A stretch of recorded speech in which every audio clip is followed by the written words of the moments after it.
What's up, Whoppers? It's Mr. Hill. I'm wearing Ollie's glasses just to show a different, different intelligent look. Um, this screencast is for our Unit 1, Part 1 review. And every time that I start with a unit review, guys, I will start with the key themes of the unit. These key themes actually relate to the time period. So, our first unit is in the time period circa 1200 to 1450. And what that means is it's around 1200 to 1450. And so, what's going on in the world in this time period? We have four key themes, four things that when you think about this time period, you should just know. I know that these things are going on. I know that Indian Ocean trade is becoming the biggest transfer of goods, ideas, and religion.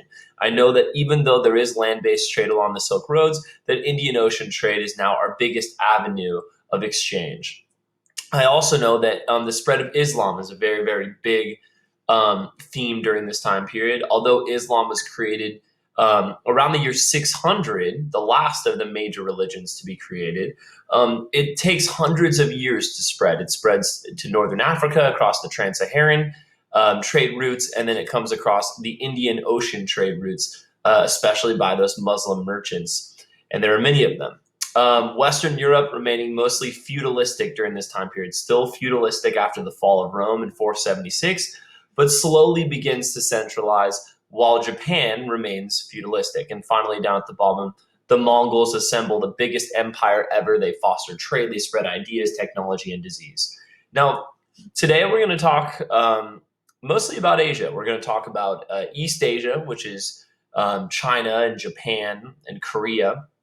We're going to talk about Southeast Asia. We're going to talk about South Asia, which is India. And we're going to talk about the Middle East.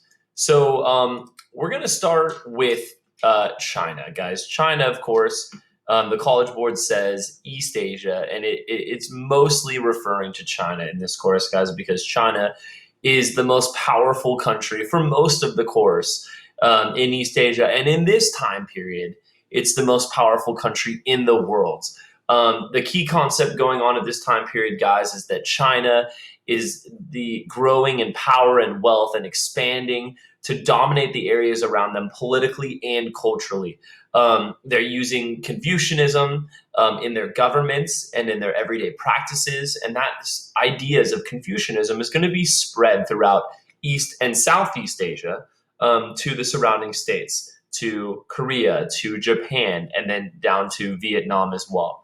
Of course, when we talk about China, there's a couple of things contextually that should always remember. One, that they have dynasties, series of rulers, all belonging to the same family. You know, when we talk about the Song dynasty, that's one family ruling China for hundreds of years until the dynasty is overthrown and a new dynasty is created. We also know that in their religion, in many of the practices of the religion, is ancestor veneration, that ancestors live on forever and that they can speak to the gods on the behalf of the living, and so they must be worshipped. We also know that in general, worshiping of the elders kind of falls in the same zone as far as worshiping the people that came before you. And then finally, the mandate of heaven, that the emperor has been given the power bestowed by the gods. These are beliefs in China that are ancient, that are coming from antiquity, and that influence Chinese life throughout their entire history. But as we get into this time period, circa 1200, China is the most powerful country in the world, and they know it, and they believe that they are the society in which the whole world revolves around, the Middle Kingdom. And China looks to expand. They move across and they conquer other countries like Vietnam and Tibet and Korea. And when they do so, they're going to ask these countries to give the emperor tribute. That, of course, is the tributary system in which yearly these states have to come in and deliver goods or money to the emperor, to China, so that China doesn't come in and fully take over their country. When these countries come in to deliver goods, to give their tribute to the emperor, they must perform a ritual set of vows called the kowtow, bending down and kneeling before the emperor 3 times before addressing the emperor. This is China in circa 1200, the Middle Kingdom, the very proud, powerful country with 40% of the world's population and more than that of the world's wealth and prosperity. Why is China so strong and so powerful in this time period? Many reasons why come from their innovations, their technology. The Grand Canal falls under that category. Inexpensive transportation for 1,000 miles from southern China to northern China. Of course, it's transportation, but it's also being able to move um, goods, especially agricultural goods, from the southern China, which was very agricultural, to northern China, where we started to see emerging cities. But other agricultural innovations, animal and human manure to enrich the soil, irrigation systems, and then new steel heavy plows pulled by water buffalo, all of which are going to contribute to the amount of food China has, the amount of wealth China has, and the amount of people that China have. Every time that there is a increase in agricultural technology, there's an increase in food and therefore an increase in population. But the big one, guys, of course, is champa rice. Champa rice is the biggest agricultural innovation during this time period. And it's actually given to China as a tribute. It's given to China by Vietnam. In fact, really forced to be given to China from Vietnam, of course, because Vietnam's a tributary state. And this doubles the capacity for crops that our Chinese farmers can produce, because it allows peasants to grow 2 crops a year and then transport that rice up the Grand Canal to the less fertile north. That is going to cause the population of China to grow from 25% of the world's population to 40% of the entire world's population during the Song Dynasty. So huge, obviously very important innovation, champa rice. Now, the Song Dynasty is where we start this course as far as the time period. We know we started circa 1200, and so it is obvious that we need to know the Song Dynasty, what's going on in the Song Dynasty. And really, to tell China's history, you really need to talk about several dynasties previous to the Song Dynasty, such as the Han Dynasty, where we start to see our Confucianism really reinforced in China's history with Han Wu Di and the civil service exam. But the Song Dynasty, guys, is it's so important because it is perhaps the richest that China is as far as relation to the rest of the world. Ironically, it's actually smaller than the Tang Dynasty before it, because we have a Manchurian empire called the Jin Empire that have come past the Great Wall of China and conquered lots of northern China. Yet, despite Song China's smaller size, its amount of wealth and prosperity are tremendously prevalent.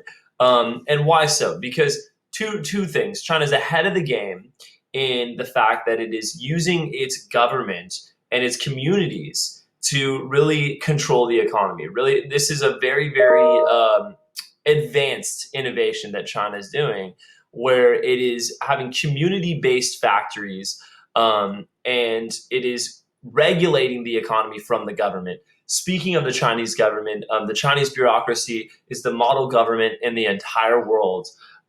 All of the rest of the world look at China because its bureaucracy is a well-oiled machine, that it only has the most qualified people in the government, and that, of course, is because of the civil service exam. Okay, what makes China so wealthy during the Song Dynasty? Innovations. Innovations is huge. All the way back in the 4th century, the China discovered coal, black earth, they called it. It's obviously a fossil fuel that's burned for energy, and they use energy created by coal to make iron and then later steel. And they really are the first civilization to be using steel to create infrastructure. And infrastructure are really anything in a society that helps improve and maintain a society, like bridges or roads or gates or any of these sort of things. And so the Chinese civilization uses these steel innovations to create these really modern cities that the rest of the world hasn't yet seen before. And in fact, their government is regulating the creation of steel. They're telling their artisans to produce steel in smelting factories under government supervision. So this is very, very innovative stuff, very, very before their times. But of course, guys, it's important to understand that while this is artisans producing steel in smelting factories, this isn't your factory like you'd see in the Industrial Revolution. This is still artisans doing things by hand. They're not doing things by machines, but they are, being told by the government to produce one good, to produce steel. We also see gunpowder becoming prevalent during the Song Dynasty. In fact, actually, gunpowder was created in the Tang Dynasty and was used for entertainment, but the Song Dynasty used gunpowder for guns and grenades. And actually, they used it against the Jin Empire, and then later they used it against the Mongols. The Mongols then stole their innovation and used it throughout their large land-based empire. So the Song Dynasty, as I mentioned, guys, is a proto-industrial society, which means that while, of course, it's still a rural society, it is now producing more goods than it can possibly sell, especially because the government is telling people what to produce, that they are producing all of these goods, and now they need to find more markets for these goods. And because of this, this is going to lead a desire for China to look to expand and expand their trade routes.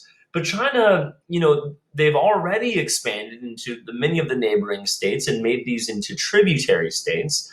And so where else can they possibly expand? Well, the answer is to expand by sea to the east, into the East China Sea. But to do this, they're going to have to develop some new innovations, inventions to be able to travel the open seas. And that's where we see some of the staple inventions that were invented by the Chinese that are going to affect the rest of the world, because the rest of the world are going to steal these innovations, take these innovations, and use them to travel throughout the oceans, especially the Indian Ocean in this time period. The compass, of course, is kind of the monumental invention that everybody uses to trade by sea, but also the large Chinese ships from the beginning, the large hold ships, the junk ships, they called them. We also see vessels called doughs that were also used by the Chinese. Also paper. Paper was invented by the ancient Egyptians, but the Chinese invented it separately. And the known world starts to take the idea of paper from the Chinese. The Chinese becomes a very commercialized society. They can now trade by sea and export all of these goods like porcelain, like silk, like tea, all throughout the Asian world, and of course within their own country with the Grand Canal. We also see expanded literature in the Song Dynasty. The Chinese invented paper, as I mentioned, in the 2nd century, so a long time ago. But they became the first country to start mass producing paper products because of woodblock printing. And woodblock printing is what you see over here on this picture, where a author or an artisan will carve out the Chinese characters and then put the ink on top of these characters and then be able to stamp it onto a piece of paper. And by doing that, then you could stamp over and over again and to mass produce a page of a book or a manuscript, if you will. This was largely used for religious books such as Buddhist scriptures, etc. And the Song government would print booklets to give farming instructions to the farmers of China to help them learn how to, for instance, cultivate champa rice or other things of that nature. We also see that reading, of course, with more literature becomes more prevalent, and China's gentry class, the scholar gentry class, read ravenously in the Song Dynasty and also produced most of China's literature. Speaking of this scholar gentry class, the scholar gentry class becomes really its own social class in the Song Dynasty. The scholar gentry, of course, are the people that have passed the civil service exam. And we've seen it's a continuity. Since the Han Dynasty, China has had this imperial bureaucracy, this bureaucracy of people staffed by the Chinese government.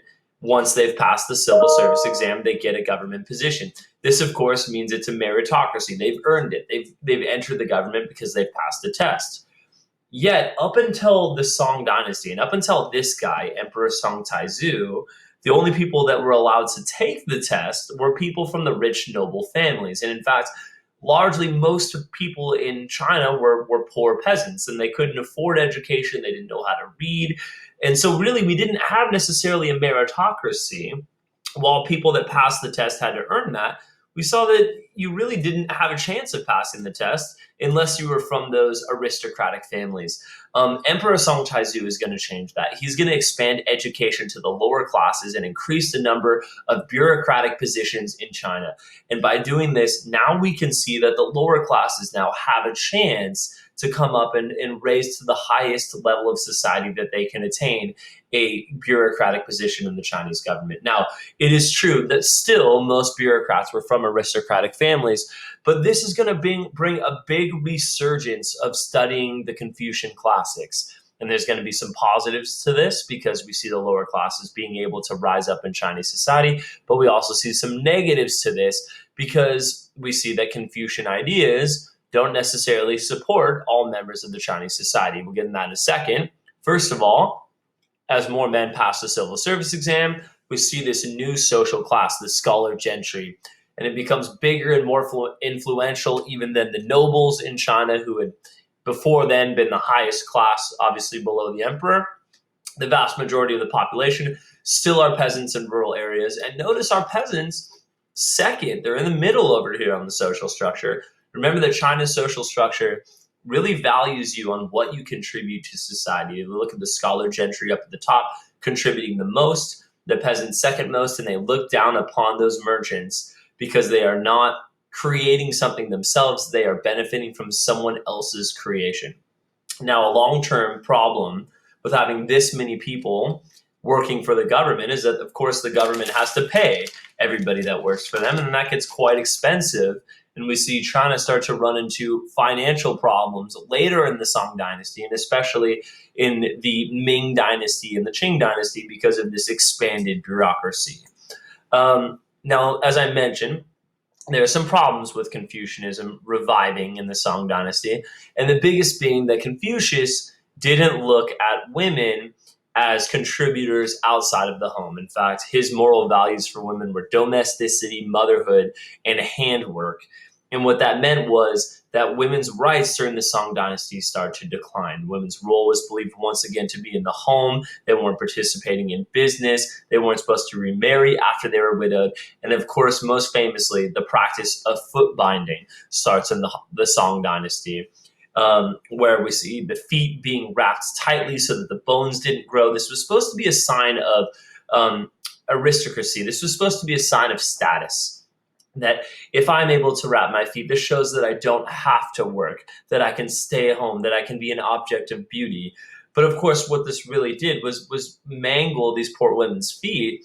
And it also, because of the damage, the lasting damage that it caused to the feet, women couldn't go out and participate in society. They couldn't go out and leave the home because it was physically painful to do so. And so this only continued to strengthen the patriarchy in China. Talking about religion in China, one of the major religions came from India, and of course that's Buddhism. Buddhism came to China along the Silk Roads with Xuanzang, who of course was a Chinese Buddhist monk that traveled to India. They studied it at Buddhist shrines. He collected Buddhist scriptures and then came back along the Silk Roads and translated these scriptures to China. But also, we see several other Buddhist monks are going to come over to China and try to get converts.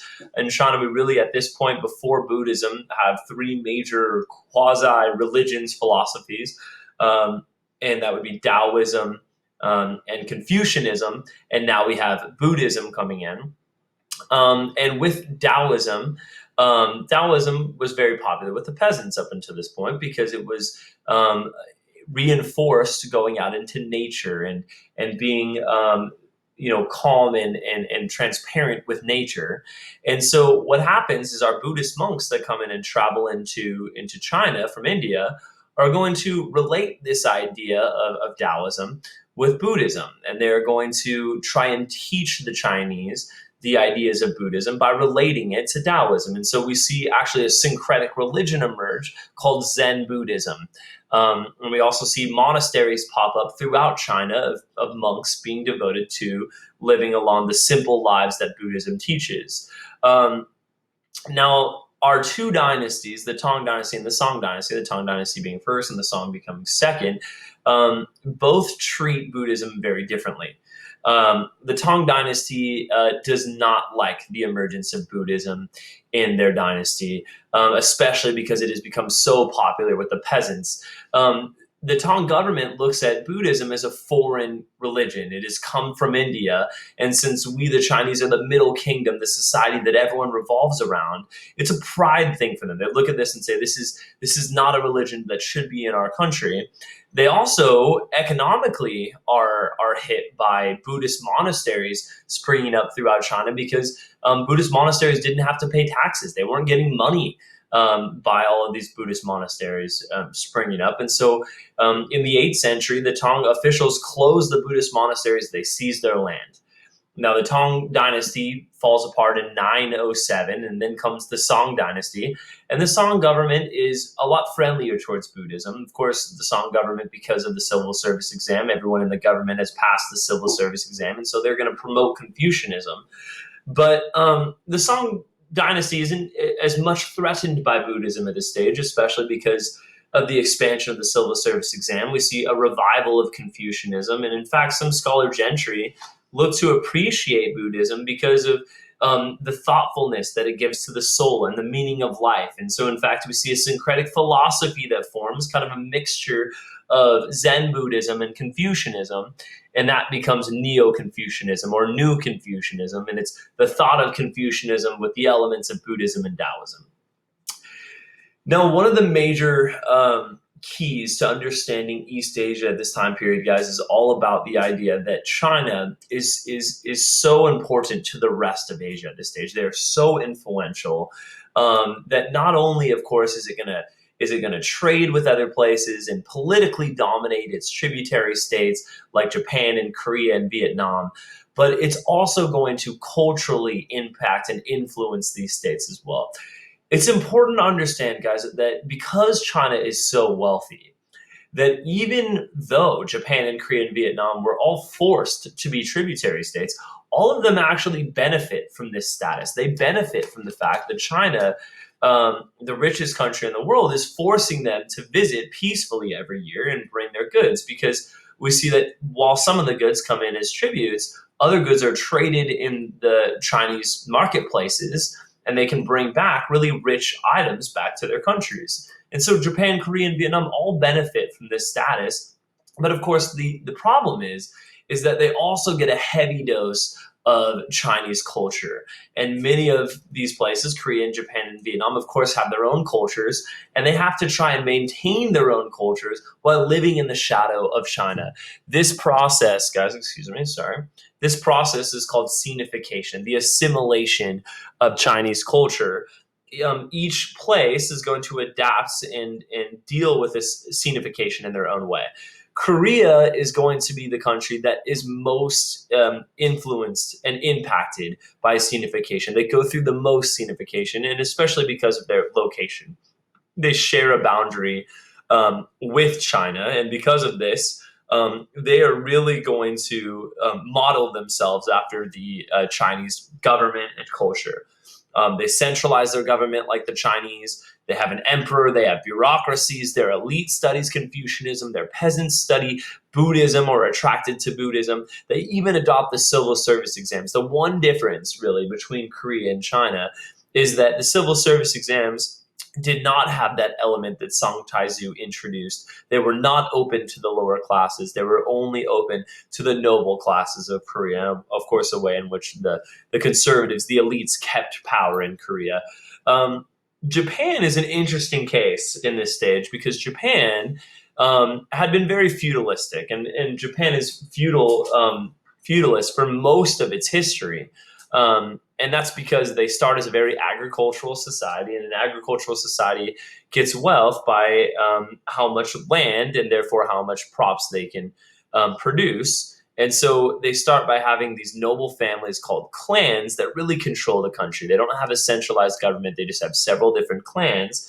And at first they believe that they're safe because, of course, Japan's an island, and the Chinese are going to have to come in across the East China Sea to defeat them.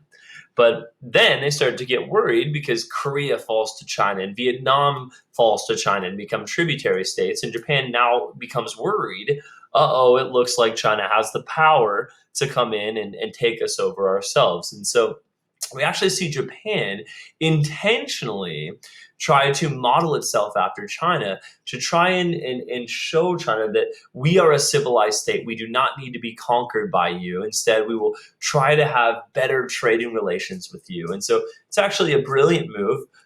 It's started by a prince of one of our famous clans, Prince Shotaku, and he is going to create a new constitution that gave power to an emperor. We see bureaucrats being based off of merit, just as, of course, the Chinese model, and promoting Buddhism and Confucianism as supplements to the ancient the ancient Japanese religion Shinto. This is going to usher in a time period called the Heian period, where we have an emperor, where Japan has an emperor, and that Japan is intentionally emulating China. Of course, this period will not last because one of our Japanese clans, the Minamoto clan, is going to seize power from the emperor, from the government, and install a military dictator called a shogun. This shogun will be ruling the country, and in fact, we will see feudalism, guys, go from this time period, 1192, so really the start of our course, that's circa 1200, and go all the way until we see Matthew Perry arrive over there in Japan, and really end the Tokugawa shogunate, guys. It's amazing how long that Japan remains feudalistic, and this really starts here with the Heian period ending. And then Vietnam. Vietnam is the last of the countries that experiences scenification. And Vietnam's a little different because, yes, Vietnam does go through scenification, and they do benefit from scenification, just as Korea does, just as Japan does. They're going to trade with and learn from China. They're going to adapt their writing system. They're going to learn their agricultural techniques with their sophisticated irrigation systems and all these things. They also are going to get religion from China. Of course, Buddhism is an Indian religion, but they get it from China. They also are going to adapt a merit-based bureaucracy system. Ironically, Vietnam doesn't have a centralized government, and so they would use this merit-based bureaucracy system to rule their local villages. But Vietnam, more than Korea, more than Japan, is going to actively resist scenification. And the biggest reason why is because they really resented Confucianism. They didn't like it. They didn't like the way in which it viewed the family, especially filial piety, the idea of honoring the elders above all else, and honoring men above all else. For instance, they didn't like the fact that the Chinese lived in extended families, that all of their relatives, their grandparents lived in the same home. They wanted more independence. And in fact, Vietnamese women had independence. They were largely going out and trading in the marketplaces as the men worked in the fields. And so we have these very independent Vietnamese women that resented all of the ways in which Confucius viewed women. Of course, in China, they're practicing concubines. This is not something practiced in Vietnam, that was resented in Vietnam. So all of these, ideas make Vietnam resist scenification. And oftentimes they did this violently. They would use guerrilla warfare, ambush, hit and run tactics to use against the Chinese. Obviously, they can't defeat the Chinese in an open combat, and so they would use these strategies like placing sharpened logs in their harbors so the Chinese ships couldn't come out, and then they would raid the ships, these sort of things, to try and stop the Chinese from continually invading their country.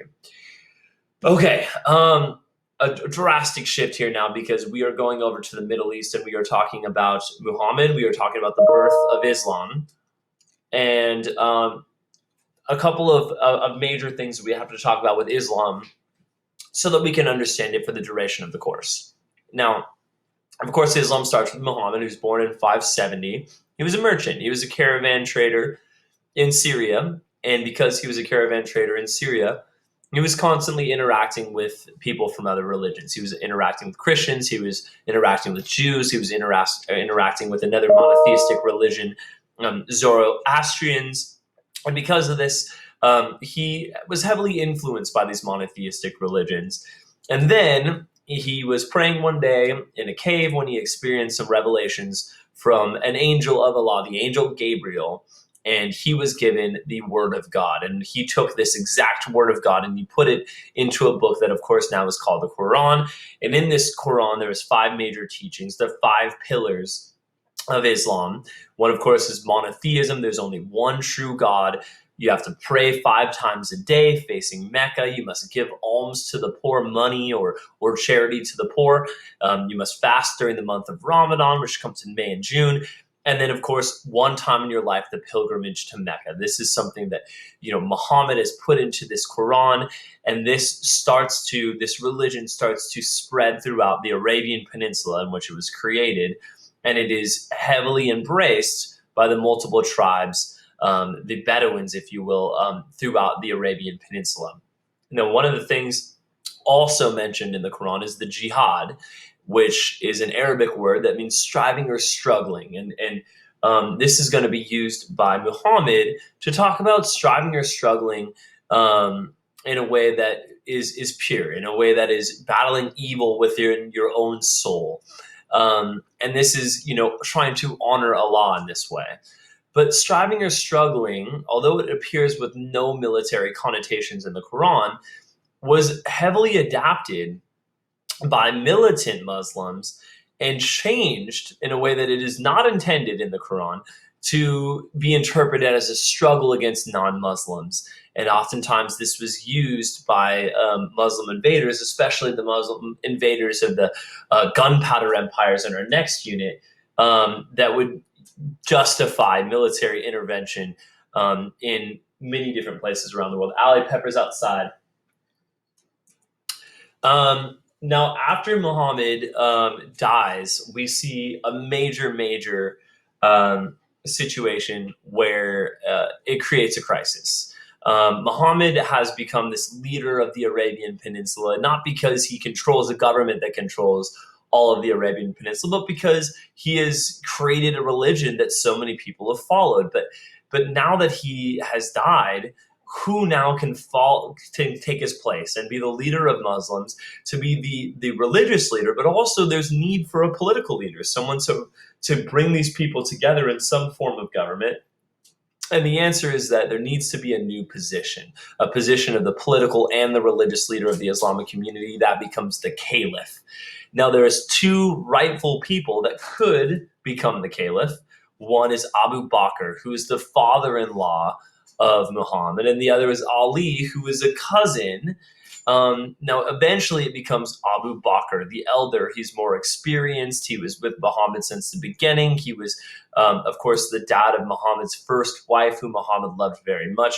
But of course, this succession dispute is going to heavily divide the followers of Islam. Many followers, although in the minority, believe that Ali, a family member, should be the next caliph and not someone that is not related to Muhammad. And this exact difference is what is going to divide the major derivations of Islam today. Our Sunnis are supporters of Abu Bakr. They believe that all 4 of the first successors of Muhammad were all the rightly guided caliphs. They were the right people for the job. This is 83 to 90% of Muslims today are Sunnis. But we have a minority, a strong minority of Muslims that are Shia or Shiites, and they believe that only Ali was the first true caliph, and that all of these other caliphs not related to Muhammad were in fact not rightly guided caliphs. And that's our biggest difference between these 2 groups. But these 2, this big difference has created some really sharp divides, and oftentimes violent divides between these 2 derivations of Islam. All of Islam together is called Dar al-Islam. Okay, right from the beginning, we see tolerance with Islam that is showed more with this empire than a very few other empires throughout the world. One of the major teachings of Islam was to show respect to other people of the book. And what they mean by that is people that share the same prophets as the Muslim prophets, Abraham, tracing back all the way back to one of the first Israelites, Abraham, and then Moses, and then Jesus. All of these are prophets by all 3 of these religions. And by doing so, these are people of the book, and they should not be People that follow one of these religions should not be forced to convert. They should not be enslaved. They should be shown respect. That's a big teaching of Islam. And while these people were shown respect, and while no one was forced to convert, we did see an economic reason for these people to convert, and the biggest was the jizya, the tax on non-Muslims. And by having a tax on non-Muslims, many people converted for economic reasons throughout the centuries of Islamic government control. We also saw that in Islam, more than other places, there was a glorification of being a merchant. Merchants are more celebrated than other civilizations, and this comes at a time period in which the position of merchant, the profession of merchant, becomes more important than any other time in history, because there are all of these new wonderful technologies coming out of China that's allowing ocean travel. And so now we see that it's quite beneficial and luxurious to be a Muslim merchant. And so because of this, this is heavily celebrated. You're bringing wealth back to the country, to the empire. You're also helping spread Islam, as long as you are donating some of your wealth and your money and giving alms to the poor. This is a very glorified profession. Okay, we have two caliphates to discuss in this time period. The first is the Umayyad Caliphate. And the Umayyad Caliphate, as empires go, guys, is relatively short. As you can see, it's only 99 years. It is a Sunni dynasty. It is the first dynasty that has come about after the four rightly guided caliphs. And the longest lasting impact of the Umayyad Caliphate is that it is going to introduce Islam to northern Africa. And even though all of this land over here in northern Africa is going to eventually be conquered by the Abbasids or the Abbasids, the one place that the Umayyad leaders are going to remain and leave a lasting impact is in Spain. We see that the Umayyad Caliphate is going to move through the Arabian Peninsula across northern Africa, come into Spain, and remain in Spain for 700 years, for a long, long time. We see that this state in Spain is called Al-Andalus. And what we see with our Muslim caliphates is that these places, these caliphates, become centers of learning. We saw that Muhammad had a very famous quote in which he says, you need to go on a quest for knowledge, even unto China. He's saying that knowledge is very important. He glorifies the quest for knowledge.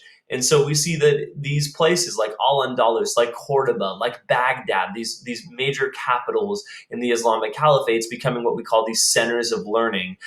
Cordoba being the biggest example of this, the largest library in the world. They would actually have book buyers to go out and buy books from other places, even in Europe, bring them back and translate them into different languages to preserve them.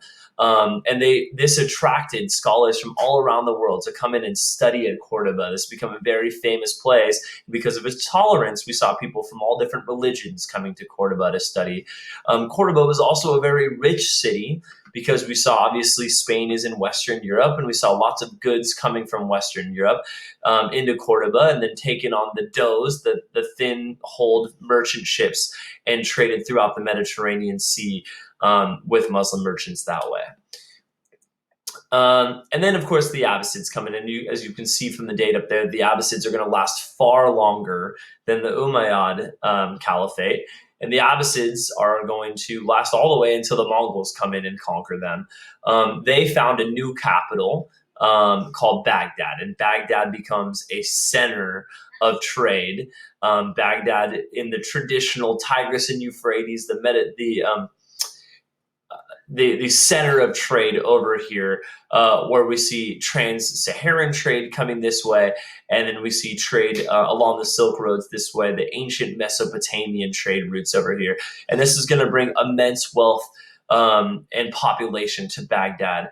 And Baghdad is another one, like Cordoba, that is going to be a house of learning, a very, very important center of learning. Muhammad, of course, go into quest of knowledge even unto China. We see in Baghdad the biggest massive library in the world at this stage, the House of Wisdom, where we're translating literary classics into Arabic. We're studying math from India, paper from China. It's all about studying over here in the Abbasid Caliphate. And one person that exemplified this was Nasir al-Din al-Tusi, who really was the most celebrated of scholars in this golden age of learning. He contributed in everything: astronomy, law, logic, ethics, mathematics, philosophy, and medicine. He was especially interested in astronomy, and he created astronomical charts. He also laid the groundwork for trigonometry. I mean, this was obviously just a very, very smart individual that was one of the major reasons in why this was considered the golden age of learning in these Islamic caliphates. Another important branch of Islam to talk about is Sufism, or our Sufis. Now, our Sufis are important because they bring a variation of the study of Islam that is very different than simply studying the scriptures, studying the Quran. They believe that these Muslims believe that in order to honor Allah, that you must have a personal relationship with Allah, and that might not just be something that you can find in the Quran. They want to have their own interactions with Allah. Sometimes that involved doing these famous whirly dances, but because they didn't focus on the strict doctrines of Islam, they were often the most successful people at converting other people to Islam, because wherever they went, when they, for instance, found Buddhists in Southeast Asia, and the Buddhists were, discussing their own beliefs, Sufis would say, yeah, you can follow those beliefs. It's about your own interaction with Allah, but you must, of course, understand that there is one God, and that God is Allah. And so often ways they could get people to convert because they were less strict on the teachings of Islam. Women in Islam. So we've talked about women's rights in China, and women in Islam are somewhere in the middle when we're talking about women's rights. If you go over to the Americas, at the stage women's rights are the best. The further east you go on a map, things get worse and worse and worse. And we see right now we're somewhere in the middle. In fact, before Islam, we had the hijab, the spiritual curtain that we see this woman wearing here, that at first didn't have a religious connotation. It later adopted a religious connotation from Islam. But we actually saw that rights for women got better when Muhammad came to the forefront. He raised the status of women because he treated all of his wives, he had 4 wives, with love and devotion. Before, dowries were paid to the husband of the future wife. Now the dowry is paid to the future wife. It's illegal to kill your newborn child if it was a baby girl, which was being done in places. And also, Muhammad showed he was a role model to how you're supposed to treat your wife with respect, with love. And his first wife, he deeply, deeply loved and cherished. And so Muhammad raised the status of women with his own practices. And because of this, we saw some moderately good rights for the time period for women. Women could own and inherit property, they could remarry, they could receive cash if they divorced, they could even testify in court, although Sharia law said that their testimony was only worth a half of a man's. And so oftentimes, if it was a he said, she said situation, obviously it would go to the man. But the biggest negative was cultural, and the biggest negative was that we saw within these Muslim households a harem. And a harem is a separate dwelling where the wives or the concubines and the children lived. And even though Muhammad said you should only have 4 wives, we saw people after his death start to get around this by having 4 wives and then hiring slaves that became concubines and all this situation. So still obviously a long way to go in this category. Slavery in the caliphates. Again, it's illegal to enslave other Muslims, Jews, or Christians. In fact, you could enslave someone, they could convert to one of these religions or convert to Islam and be set free. And so this obviously was a positive for prospective slaves. Slave women often became concubines. In fact, slave women were often prized more than men for this reason.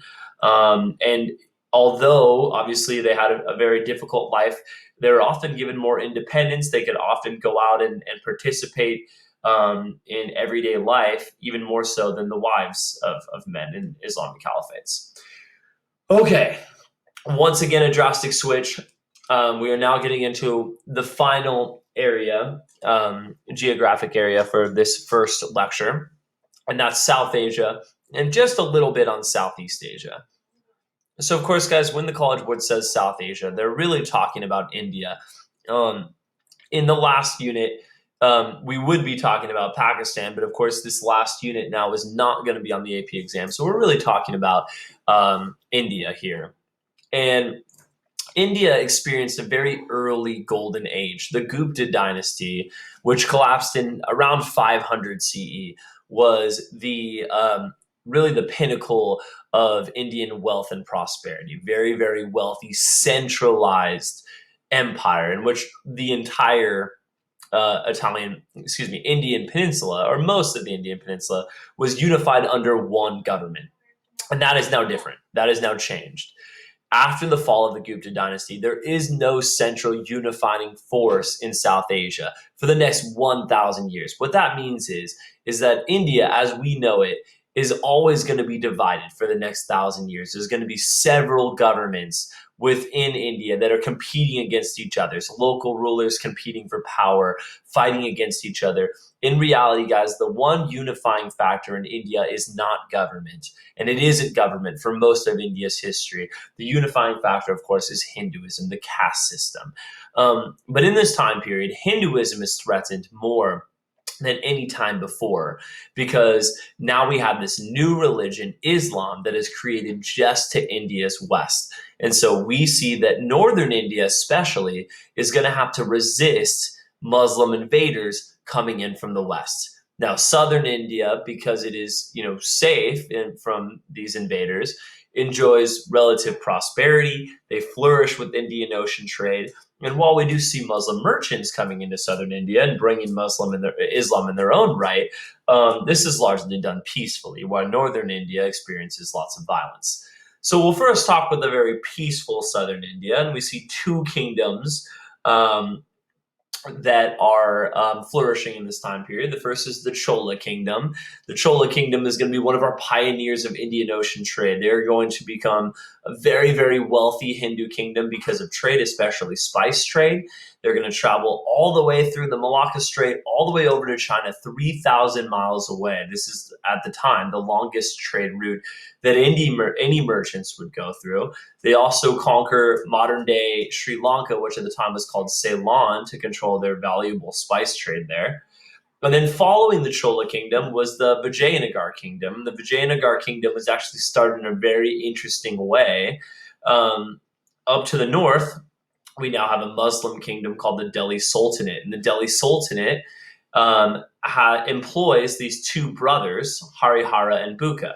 Harihara and Bukka were born as Hindus, but they converted to Islam while living in the Delhi Sultanate because they thought that they could rise up in society. And in fact, they did, and they got government positions. And the Delhi Sultanate said, "Why don't we send you two brothers down to southern India to try and expand their empire and continue to extend Islam?" So when they come down to the south, outside of Delhi Sultanate control, they switch back to Hinduism and form a Hindu empire there. That is the start of our Vijayanagar kingdom, and it will, as you can see, last all the way until 1520, which of course is kind of right before we see the Mughal dynasty come in, the gunpowder empires, and then of course the British with the British East India Company.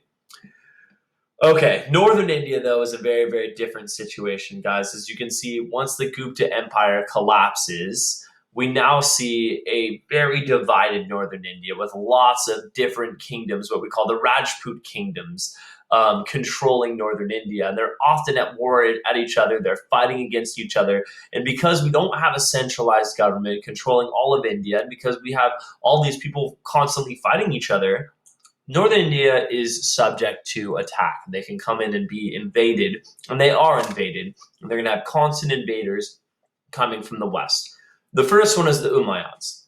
The Umayyads are going to come in and invade the Sindh region over here, modern day Pakistan, and they're going to come in and conquer this land and add it to their caliphate.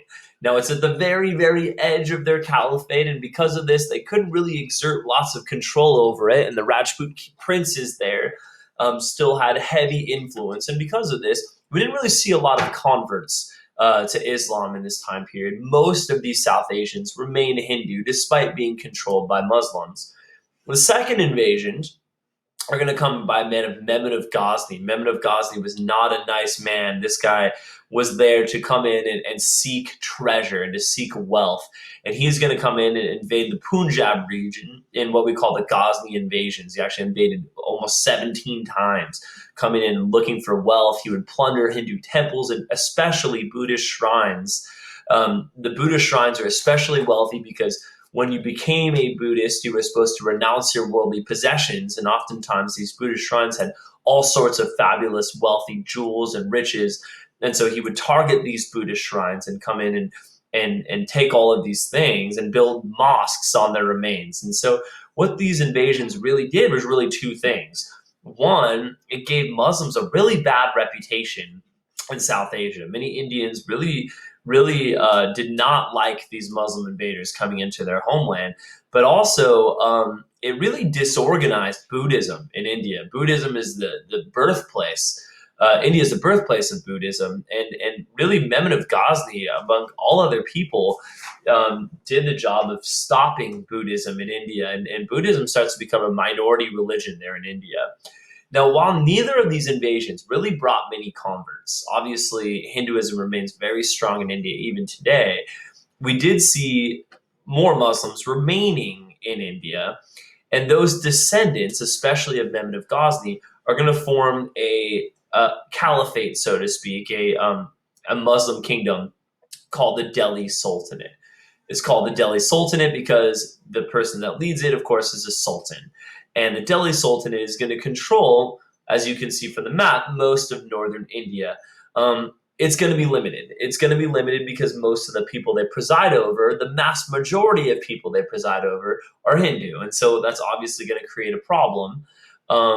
But because the Delhi Sultanate lasts for over 300 years, we do see more converts than we saw with the Umayyad dynasty or with the Ghazni invasions because economic reasons. Whenever we see these converts, guys, we're seeing it really for economic reasons or people trying to escape the very, very lowest caste of the Indian caste system. Again, guys, very important to understand. The caste system and Hinduism is India's strongest and longest lasting continuity. While we did see some converts here, we didn't see very many, right? It is only, it happens very gradually. And still, obviously, today, India is predominantly Hindu.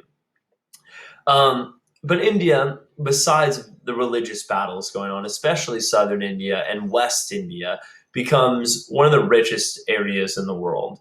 And ironically, done so because of these new Muslim merchants. Many of these Muslim Persians and Arabs, they're bringing in this new technology. They're sailing over from the Arabian Peninsula into India. They're bringing these new goods.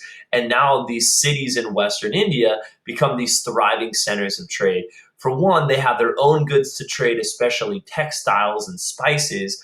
But not only that, these Indian merchants are also getting goods from China. China is going to sail 3,000 miles over here to Calicut and bring their silks and their porcelain and all these things.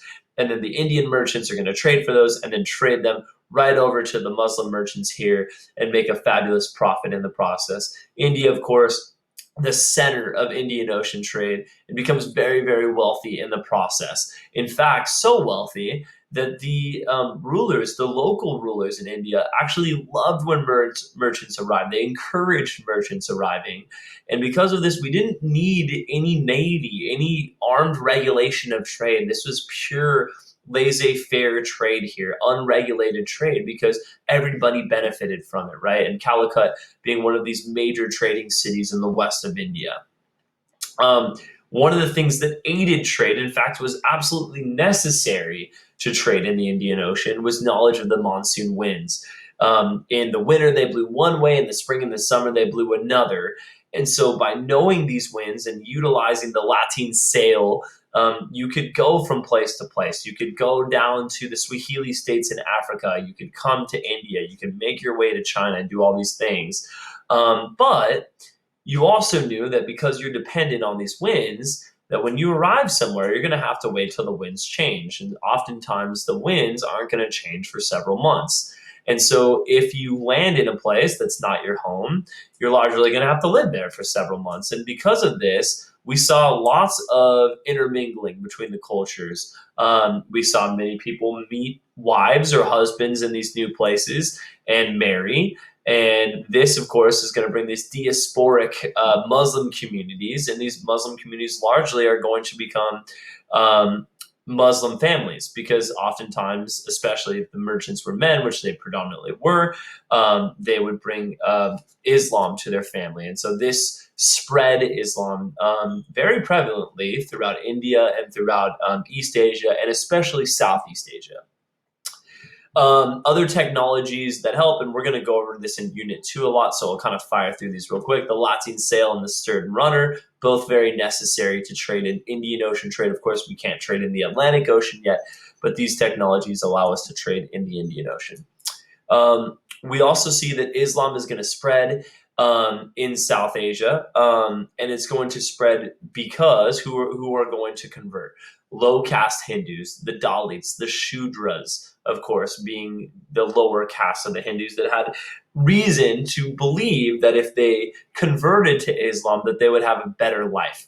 And then the big one, the most people that converted in India were Buddhists, because Buddhism was so disorganized after the Ghazni raids, and they were looking for a new religion, and Islam was very appealing with its egalitarian nature and all of these things.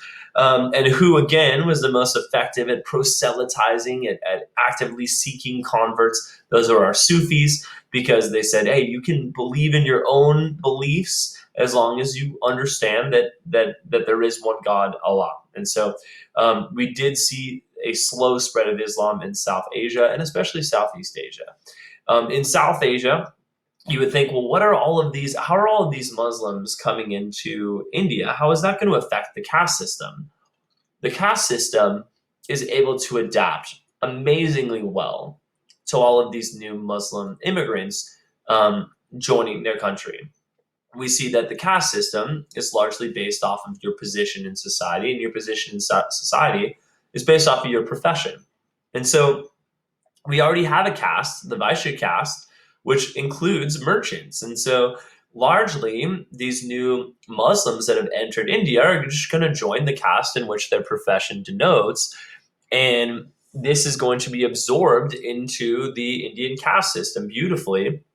If there were other professions that came in, they would join that caste. And in fact, they would join subcastes called jatis, that they worked with people of their profession. For instance, I always use this example: if they were blacksmiths, their jati would be the blacksmith jati, where they would live and work with other blacksmiths.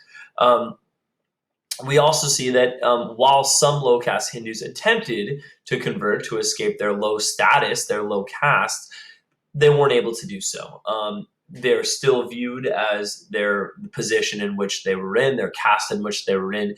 It is very difficult just by saying, I have converted, to get out of the caste you're in, because your family name, your level of education, where you live, all of these things are telltale signs in India of what caste you have come from.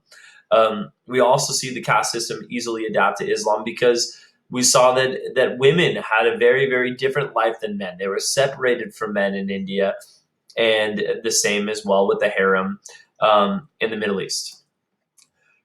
Okay.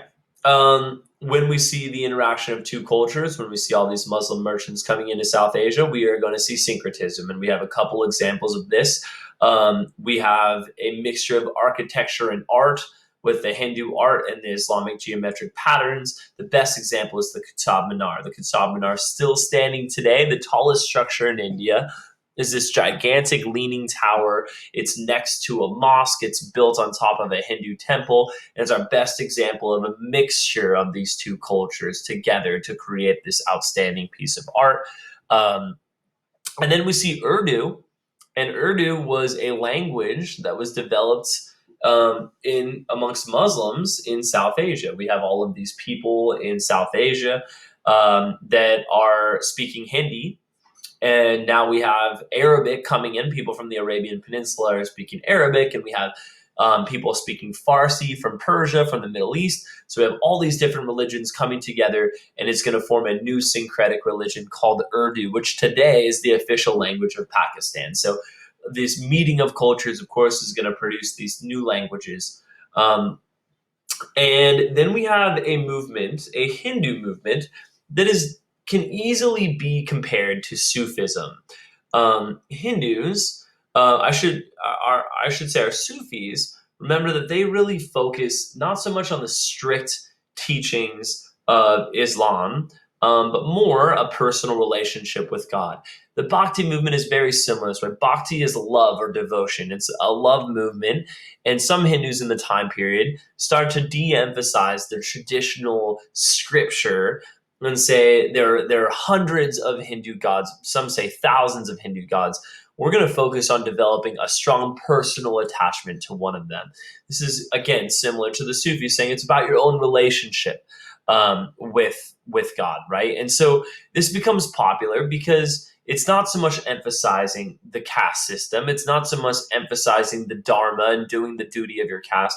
Now it's talking about love and devotion. And so the Bhakti movement is the people that practice this are going to be more effective in getting converts to Hinduism because they're less discriminatory, they're less rigid, right? So they're similar to Sufis in that way. Okay, we are almost done with the lecture. We've got just, I believe, 5 more slides, and we're going to talk briefly about Southeast Asia. So when you look at this College Board region map over here, guys, you'll see that East Asia is going to include China and Korea and Japan, and Southeast Asia is a little trickier because it's going to have these large amount of countries in here. We have Indonesia and Malaysia. And then we have the countries that are on land over here: Cambodia, Thailand, Laos, and Vietnam. All of these countries here. So the 3 countries that we're going to talk about at this stage, well, I should say I'll go through and do it this way. So, why are we discussing Southeast Asia in this context? Well, the answer, guys, is that very similar to Vietnam and very similar to Japan and Korea being influenced by China, many of these southeastern states originally are going to be influenced by India. Indian merchants are going to come in. They're selling gold and silver and textiles. And because they are coming in and bringing in all these goods, of course, they're going to bring their religions with them. They're going to bring in Hinduism. They're going to bring in Buddhism. And because these merchants have these religions, of course, these are the first religions that are going to be introduced to Southeast Asia. The tricky thing, of course, guys, with remembering the religions of Southeast Asia is they change. They change with the predominant merchants from each area. An easy rule of thumb, for me to remember this, okay, is that this area right here, okay, the Malacca Strait, is going to be controlled by 4 different states throughout this course. It's first going to be controlled by the Srivijaya Kingdom, then it's going to be controlled by the Majapahit Kingdom, then it's going to be controlled by the Malacca Kingdom, then it's going to be controlled by the Portuguese. Actually, later it's taken by the Dutch. And so we have 5 different states that control this strait right here because of its strategic importance. How do we possibly remember all of these different states and which religions they practice? Well, the way in which I remember it, guys, is that it's actually going to be from the order in which the religions were created. Hinduism is an ancient religion, thousands and thousands of years old. And Hinduism is going to be the first religion that makes its way into Southeast Asia.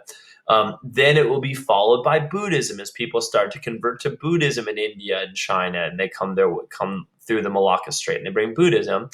And then we see then comes Islam, and Islam comes afterwards, and we see an Islamic caliphate, the Malacca Sultanate, come in and conquer this area here, thirdly. So that's kind of the way in which you can remember this situation. So in that note, who is controlling this Malacca area right here, the Malacca Strait. That's first going to be the Srivijaya Empire. They used their strong navy. They taxed ships that passed through its lands. They're a Hindu kingdom. They're going to be followed by the Majapahit kingdom, who has 98 tributaries all throughout Indonesia down here. They also were going to tax and control people throughout their kingdom. They are Buddhist. And so how we are really, learning about Southeast Asia and about these kingdoms is we're learning about it in the lens of what religions are being brought by the merchants from India that are then being passed upon to these southeastern kingdoms. And then the one land-based kingdom that we talk about in this time period is the Angkor Kingdom, also called the Khmer Kingdom up here. They are very advanced farmers, sophisticated irrigation systems that can make several crops a year. They also had advanced drainage systems that could reduce the impact of the heavy monsoon rains that came through.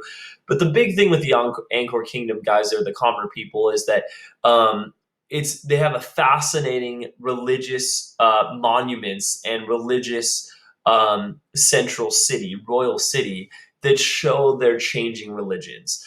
Angkor Thom was built for the Khmer kings, the Angkor kings, with the help of Indian advisors. So, okay, if you're being helped by Indians, then of course they're first going to bring their religion, which is Hinduism. And so because of this, you have all this Hindu art of the Hindu gods all throughout this royal city, Angkor Thom. But then we see that the Khmer rulers convert to Buddhism, and so they start to not destroy the Hindu artwork, but instead just add to it, adding Buddhism throughout. And we also especially see this in just about a half a mile away. We see this huge Buddhist temple complex with all of these different devotions to Buddha. And so this is our best evidence of the influence of Indian culture on Southeast Asia. Okay, guys, that is it for Unit 1, Part 1. We got through a lot, and so now what I'm asking you guys to do is to do this partnered SAQ with your partner and submit it as a Word doc, please. Don't submit it as a Google Doc. Don't submit it in Pages. You can work on it in Pages. You can work on it in a Google Doc, but please, when you submit it in to Schoology in the Dropbox, please do it as a Word doc because it's much easier for me to look at and grade. So here are our questions. Identify one specific example of scenification that occurred in the time period. Explain one reason that Islamic caliphates were considered centers of learning. And explain one reason that Islam spread into South Asia between circa 1200 and 1450. Okay, guys. I really hope that you guys looked at this and remembered a lot of what we've learned. It was my pleasure to go back over it with you guys, and happy studying. Talk to you soon.